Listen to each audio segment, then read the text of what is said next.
Miss island নামের এই comedy নাটকীয় চলচ্চিত্রটি নির্মাণ করেছে লন্ডন ভিত্তিক প্রতিষ্ঠান পার্টিকেল 6। ছবিতে টিলি নরউডকে এমন একজন কৃত্রিম বুদ্ধিমত্তা সম্পন্ন সত্তা হিসেবে দেখানো হবে যার কোনো শরীর নেই, নিজস্ব কোনো অভিজ্ঞতাও নেই, কিন্তু সবার অভিজ্ঞতায় তার প্রবেশাধিকার রয়েছে।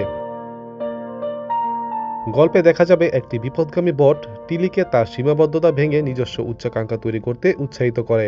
এতে সে ক্রমশ মানবিক বৈশিষ্ট্য অর্জন করতে থাকে এবং এক পর্যায়ে নিজের অস্তিত্ব নিয়ে লজ্জাবোধ করতে শুরু করে। প্রতিষ্ঠানটির প্রধান নির্বাহী অ্যালাইন ভ্যান ডার ভেলডেন বলেছেন, ছবিটি হবে মজাদার, বিশৃঙ্খল ও আত্মসচেতন, তবে এর নিচে পরিচয়, অভিনয় এবং এআই দিয়ে মানুষের ভয়ের মতো গভীর বিষয়ও রয়েছে। ছবিটি একটি হাইব্রিড প্রযোজনা, চলচ্চিত্র পেশাদার ও এআই বিশেষজ্ঞরা একসঙ্গে কাজ করেছেন।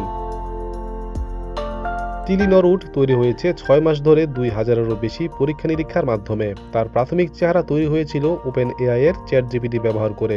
গত বছরই টিলিকে কোনো ট্যালেন্ট এজেন্সিতে সাইন করানোর পরিকল্পনার কথা প্রকাশ পেলে হলিউডের অভিনেতারা তীব্র ক্ষোভ প্রকাশ করেছিলেন। স্ক্রিন অ্যাক্টরস গিল্ডের সভাপতি শন অ্যাস্টিন বলেছেন, অনুমতি বা ক্ষতিপূরণ ছাড়াই অভিনেতাদের কাজ ব্যবহার করে এআই তৈরি করা হচ্ছে।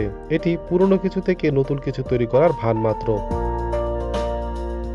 অভিনেতাদের ইউনিয়ন স্যাগ আফট্রা ইতিমধ্যে বড় স্টুডিওগুলোর সঙ্গে একটি চুক্তি অনুমোদন করেছে, যেখানে মানবিক অভিনয়কে অগ্রাধিকার দেওয়ার নীতি রাখা হয়েছে। এআই চরিত্র ব্যবহার করতে হলে ইউনিয়নকে আগেভাগে জানাতে হবে এবং আলোচনার মাধ্যমে সমঝোতায় পৌঁছাতে হবে বলে শর্ত রাখা হয়েছে।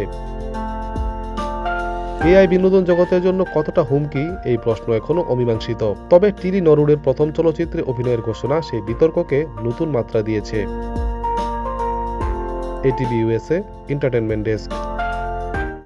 এটিভি ইউএসএ, বিশ্বজুড়ে বাঙালিয়ানা।